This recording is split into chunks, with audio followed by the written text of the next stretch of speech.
President Biden promised transparency when he ran for president. Obviously, we're not getting that in Tennessee. One of the things my mama taught me is things that happen after midnight are usually not good, and the Biden administration is using the stealth of darkness to transport these kids into our state and to other states all across America. Well, that was the Speaker of the State House in Tennessee trying to figure out exactly how many migrant children are getting dropped off in that state, the state of Tennessee.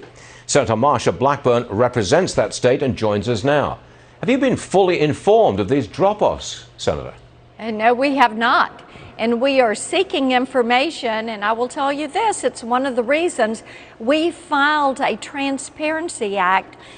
Senator Haggerty, Congressman Fleischman, and we filed legislation that would create transparency so that local and state officials would know who are coming into their areas.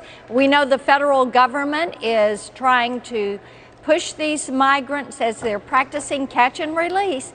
They're trying to push them from the border into communities across the country, into facilities or to next of kin, and transfer the cost of education, health care, housing, child services, social services, transfer that to your local and state governments. We've got a lot to cover this morning, Senator Blackburn, so I'm going to move on quickly. I want to talk about Dr. Fauci.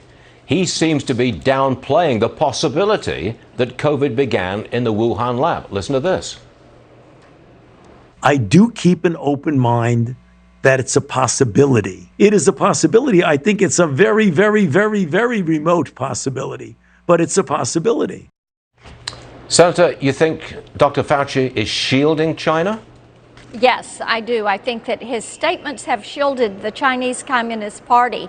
And when he pushed back against the lab leak theory, and now that theory has moved to the foreground, Stuart, what you were seeing is that we were right all along. In early 2020, when we were saying, investigate the lab, look at the lab.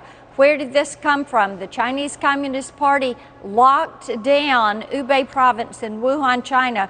You could not travel somewhere else in China from there, but you could go to the airport, get on a plane, and fly anywhere else on the face of the earth. So, of course, it should have been investigated then. It definitely should be investigated now. I got one more for you, Senator.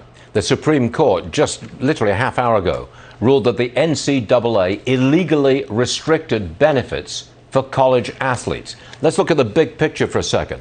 Senator, do you think that student athletes should be paid? And if so, why? Yes, I've been leading on this name, image, likeness issue for the NCAA to put rules around this. They have not. Thereby, many states have moved forward with addressing this issue for their student athletes. It is incumbent upon the NCAA and their leadership to get their act together about this. If they are not going to put something in place, then Congress will do it for them. So pay them. Senator Marsha Blackburn, Republican, Tennessee, thank you very much for being with us again, Good Senator. to be with Always you. appreciated. Thanks very much indeed.